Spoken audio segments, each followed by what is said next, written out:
Party peeps, just general question. How are all you guys feeling right now? Feeling good? Did you have a nice day? Did you have a good day at work? Did you have a good day at school? Did you have a good breakfast, a good lunch, a good dinner? Hell, even if you didn't eat, are you just feeling good right now? Good. It's really good. Because I'm feeling oozy, my dogs! Oh, let's go. What a SmackDown. What an ending. The OGs are finally back. Let's freaking go. Oh, throw those ones to the sky, boys. Oh, the Team US Bloodline is cooked. Oh, man, guys. Like I said, a lot of fun stuff happened here on SmackDown, including Kevin Owens hitting Randy Orton with a piledriver. What? So, guys, let's just get into it and gab about it. First things first, let's talk about something that's currently brewing in the SmackDown Tag Title division. A little bit of a heel turn from Tommaso Ciampa. Because, you know, he's getting a little frustrated with what's been going on these last couple months. Like, Bloodline, the Team US Bloodline took the tag titles off DIY after they only won them, like, 4 weeks before that. They never got their rematch against Solo's Goons for the tag titles. Had to lose that tag title opportunity to the Motor City Machine Guns, who literally won the titles later in the night from help from Roman and the Usos. So that literally could have been DIY. They're like, if we won that match, we would have gotten the help from the Usos, and we would have won the titles. So Ciampa is pissed. But Johnny, you know, like, he's still being the good old respectful guy. And, you know, Michael Cole even, like, teased it and, like, reminded us, if you weren't part of it, but we were part of it, the Blackheart days with Tommaso Ciampa, when he was literally the most evil, vile son of a bitch in this company, in just wrestling. Like, dude would come out to no music, and we would hear, fuck you, Ciampa, fuck you, Ciampa. Like, dude, of course, he was getting Dom Mysterio heat before Dom Mysterio heat was even a thing. He was hated, and we loved it. Greatest, one of the best professional wrestlers of all time with Johnny Gargano. And could that possibly be brewing again? Could we possibly see Ciampa turn on Gargano again and we get their rivalry main roster version? I don't think so. I think that Johnny Gargano is going to end up turning heel with Tommaso Ciampa, and they're doing a little fake out by making it seem like it's only Tommaso Ciampa. Think about it. Who really on SmackDown is a top heel that can take these tag titles off of Motor City Machine Guns? Granted, I really wish it could be, you know, yes boy, Pretty Deadly. But I don't think they're going to go with that. I don't know why. We'll touch that some other day. God dang it. But, honestly, I think they're doing a classic fake out where it's like, oh yeah, Ciampa's turning heel, and Johnny's like, come on dude, what are you doing?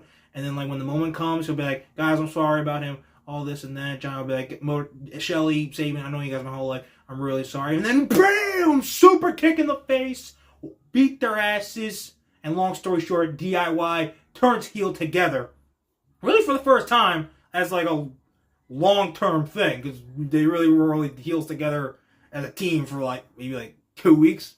So I think they go full-blown with it. They win the tag titles off of Motor City Machine Guns, and we got, you know, Johnny Gargano, all heart, no soul, back again, like, I'm coming back for you. And Tommaso Ciampa, no one will survive DIY, and they are just run this place as the tag team champions. Alright, maybe we will get them splitting up, but honestly, due to the still kind of lack of depth of the tag team division on SmackDown, with really not that many heel groups to like take the titles off Motor City Machine Guns, I think they both end up turning heel. Two tag team champions right there. So, count your days, Motor City Machine Guns, because it's not about their moment anymore. It's about taking away your moment.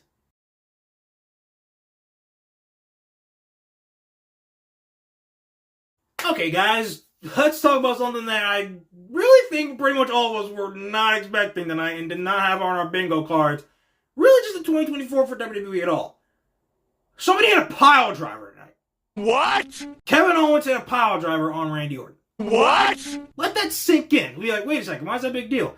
So they had a pile driver. We see pile drivers wrestling all the time. Like, we see it, we're the best wrestle in AEW, like all this and that. But I want you to think about it. When was the last time we saw a pile driver in WWE? And you're like, well, and you're like, oh my God, it's been a whole minute. It could have been your entire life. you've been watching WWE, and you've never seen it in like the past like freaking like 10 plus years. It hasn't just been done. They don't do it. That shit really was banned. They don't, even Triple H got taken control. That shit really don't happen. But Kevin Owens did it. I thought he was gonna pick him up and just start powerbombing him and powerbombing him and powerbombing him, just like shades of Sami Zayn, like back in 2015 during the early stages of their rivalry here in WWE. But nope, he just straight up said, lifted almost like doink, pile driver right in the center of the ring.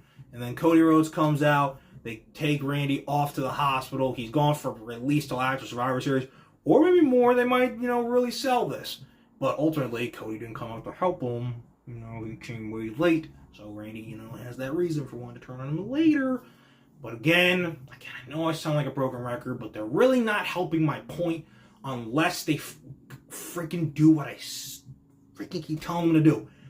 You're going through all this stuff. You let Kevin Owens do a pile drive Randy Orton. You didn't worse than him just powerbombing on the apron. We've at least seen Owens do that. He legit pile drived him, did a move that they don't do in WWE anymore. You probably won't even see it that much after what KO just did. You won't. You're going through all this effort and they'll be like, oh, Kevin Owens has to be stopped. He's insane. He's gone off the deep end. Someone's got to stand up to him and put an end to his reign of terror. You cannot say stuff like that. Do the stuff you've been doing to make him like the most dangerous man in WWE. Even Triple H come on TV and saying that to Randy Orton before this happened as a warning for what was going to happen. And then be like, and Cody Rhodes overcomes the odds. And Cody Rhodes is still the WWE champion. Like, no. Love Cody. Love him to death. I will keep saying that. But god dang it. You got to have Kevin Owens win the WWE Championship when they fight for the title at Survivor Series, Saturday Night's Main Event. I don't care. Kevin Owens needs to win the WWE Championship. You can't build him like he's the most dangerous thing in this company and then be like, oh, so he fights Cody in another title match in a rematch from Bash in Berlin, but now it's different because KO's now become a heel and he's so menacing and it's not a friendship anymore, it's a personal rivalry. And then be like, oh, okay, KO, you just lose again. And then, just go back to, floating in the mid-card doing your heel shit, and maybe we'll give you another world title match, which you're eventually going to lose. Like, no! That's stupid. That's stupid. And I've said before, for any of you people that are going to be like, oh, well, it's to get the point of the match with Sammy. Dude, he could have turned on Sammy after what Sammy literally did tonight of throwing up the ones with the rest of the bloodline. He could have just been miffed at Cody, and then Sammy would have joined and would have been like the straw that broke the camel's back, and then Owens could have lost his shit. But no, you did it with Cody because KO should be beating Cody for the title, and then he takes out Sammy for what he's doing, and then we get Sammy, Kevin, WWE title, WrestleMania 41. They just announced that Toronto is hosting the Elimination Chamber. Have Cena win the Royal Rumble, and then have Sammy win the main event of the Elimination Chamber, number one contenders WWE title chamber match. Go on to win that and go on to WrestleMania and beat Kevin Owens for the WWE title. Biggest match of their rivalry ever, the closing chapter. Kevin Owens gets another world title reign. Sammy gets to freaking have his first one. Kicks off a great 4 or 5 month title run for him. That's the winning formula. And I swear to God, if they just have Kevin lose, I'm going to be really pissed. Because you don't give this much work. So they just be like, all right, Kev, you're going to lose. Because if I was Kevin Owens, I'd be like, then I don't want to do it. Well, Kev, I don't want to do it. I'm not being bad business. I just don't think it makes sense. I'm like, I'll still turn. I have no problem doing that. But then just have me turn on Sammy after he joined the Bloodline instead of having me turn on Cody now. If I'm not going to beat him for the title, what's the point? What's the point? So, just WWE, do your job, man. Please. That's all I'm going to asking. All I'm going to asking. Otherwise, I'm not going to handle it well. You stupid dick! Guys, let's talk about that SmackDown ending. The Bloodline OGs are back. Main event Jey Uso, Sami Uso, Jimmy Uso, and Roman Reigns, the real tribal chief, all throwing up the ones. It's so beautiful. Now I know. We're not really fully back yet. Reigns does owe some apologies still to Jey. That Sami was right about that. And he really ended up disrespecting Jey earlier in the night. And even Jimmy. So Reigns, in some ways, hasn't even changed. They're all together now, but that doesn't mean it's a winning formula. Look back what happened back at Crown Jewel in that 6-man tag. I think we need the addition of the Wise Man to fully heal the cracks, really finish the healing process so they can go into War Games, beat the Team who has Bloodline, throw them once to the sky one more time. Reigns finally gets the Ulafala back, and we can go into the final chapter of the Bloodline story, which is Roman Reigns versus The Rock, main event of WrestleMania 41 Night 2, for all the marbles of the Bloodline. First time ever, close out this cinematic masterpiece of a story that's been going on since literally August of 2020. But god dang it, dude, I'm feeling oozy, my dogs. Let's go. We're back, bro. We're back. Like, I can't wait for that entrance to War Games. They're all coming out, and it's like, yo, Sammy getting down the back, like,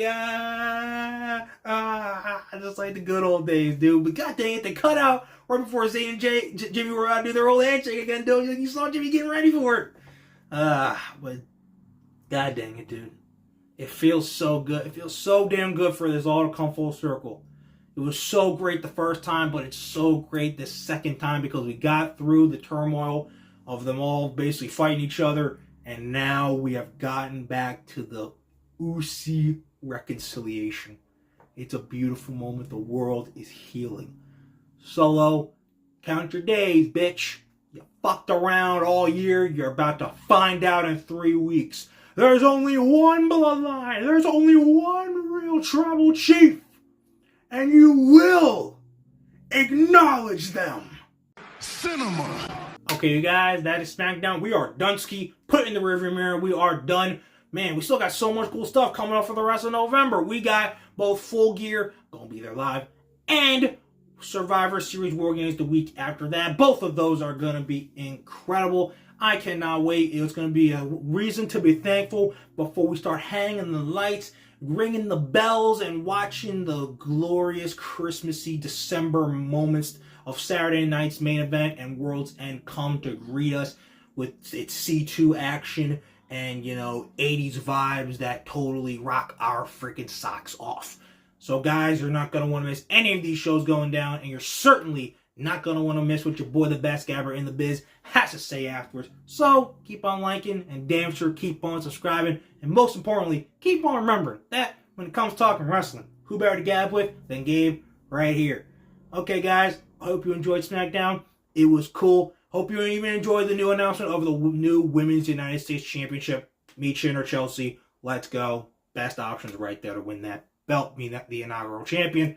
But until then, deuces, party peeps, and I will see you guys after Raw this Monday.